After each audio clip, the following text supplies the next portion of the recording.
Leeds United are reportedly set to complete the signing of our first player of the transfer window, which is absolutely spectacular. It's been a while. We've had a couple of missed opportunities and rumours that were wrong. I'll do a live stream on one of those fairly soonish because I feel like that's a conversation that needs to be had. But Leeds United are set to confirm the signing of their first new player on the 1st of July, according to Graham Smith of the YEP. Before I dive into all of this, please note that one, this is very obviously not my setup. It's been an absolutely chaotic day right now. I've been called into work because one of my co-workers is in an air raid shelter, which is fun. Yeah, it's good. It's not the best, but we roll with it. Let's have a little bit of talk about this though. So, Leeds United set to sign Lukas Nmecha, who is currently a player at Wolfsburg. The thing is, currently a player at Wolfsburg is a little bit of a loose term because his contract expires at the end of June. This means we'd be able to sign him on a free.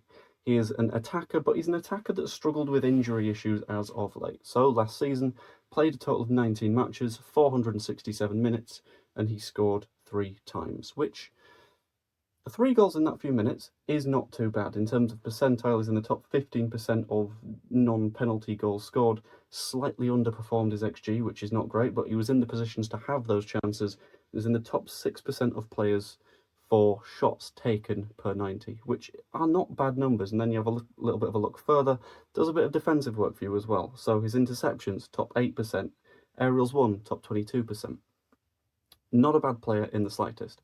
On that note, if you want to watch some not bad footballers play a game of football, the Leeds Creator Cup is happening on the 20th of July. You can get your tickets down below. That'd be massively appreciated.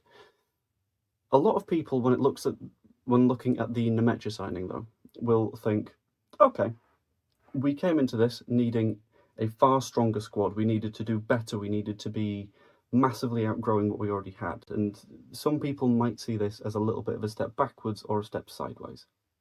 This is where I think there needs to be an important conversation had about squad building.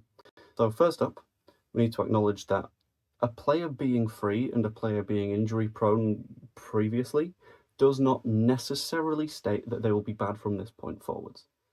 So specifically, having a look at Nemetra, you've got to say, well, this season we signed someone who was on a loan that was previously very, very injury plagued in the season before, didn't get many minutes in, and that turned into Manor Solomon, who was a very, very good player at Leeds United and might still continue to be in the event that he comes back.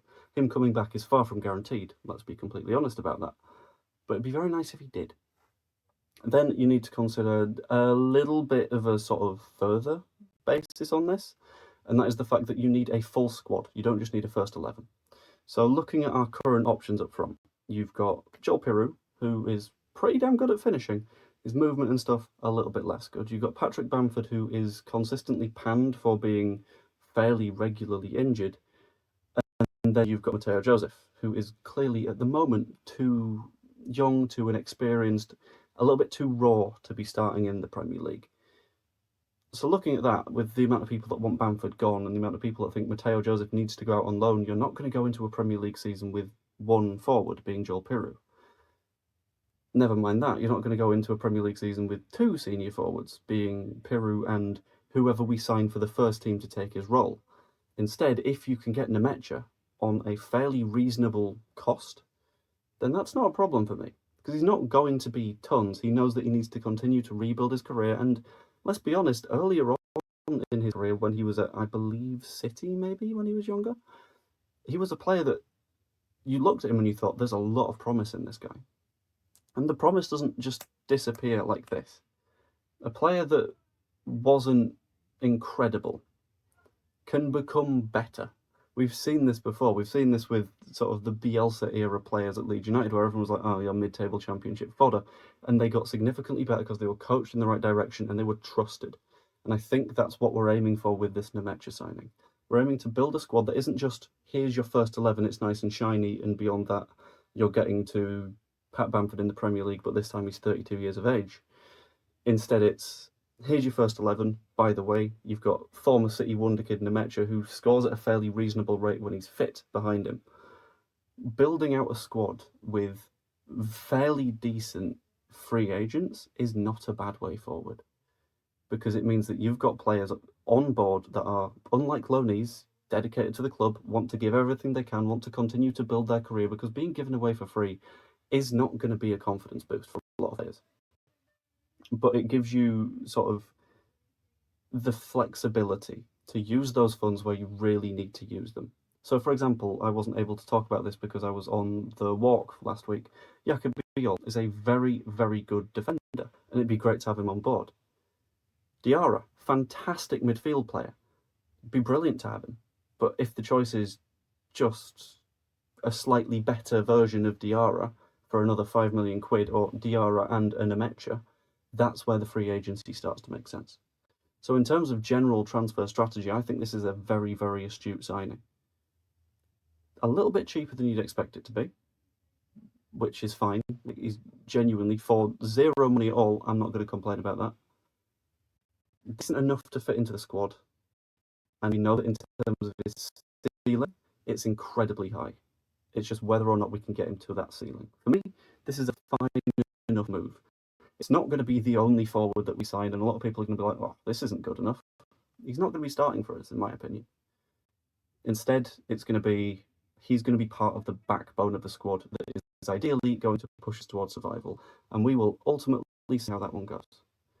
But at the end of the day, as always, that's just what I think. Let me know what you think in the comments down below. I'm kind of interested on this one because, like, players that move on a free will always have that sort of stigma surrounding them, but I kind of want to know what people are thinking on this one. Like the video if you enjoyed it. As always, that's massively appreciated. Subscribe if you're not yet. For every subscriber on the full-time whistle at the Creator Cup, I'll be donating an extra 1p to Prostate Cancer UK. So that'd be massively appreciated if you could pump that up and make me broke, basically. In addition to that, all of my channel memberships and stuff like that, all that revenue is going towards the Creator Cup, whether that is directly into the Just Giving pot, it's not Just Giving, but it's fine, or directly into making it happen. That's where it's all going. Ultimately, I don't mind this at all. We'll have to see what you guys think. Hope you enjoyed, and I will see you later. Also, for this one, there's a little bit of a longer spiel that comes afterwards. The longer spiel being, I apologise, I wasn't able to do live streams for the last week. I'm currently sat on the floor of my nan-in-law's bedroom, which is really hurting the knees, which I completely napped during the walk. But I'll be getting back to doing lives and videos every single day as soon as possible, and hold me to account on that one. That'd be really appreciated. And let me know what sort of retrospective thing you'd like me to do on the walk. I think a stream, but I'm going to put it in you guys' hands because I very much trust you guys on this kind of stuff. You guys know what you want to watch, and yeah. I like this as a post-video bit as well, because I feel like I'm talking to the people that actually want to watch my channel rather than just watch the newest news, which is good. I always enjoy that. Anyway, hope you all enjoyed, and I will see you later. Get your Creator Cup tickets. Ta-ra.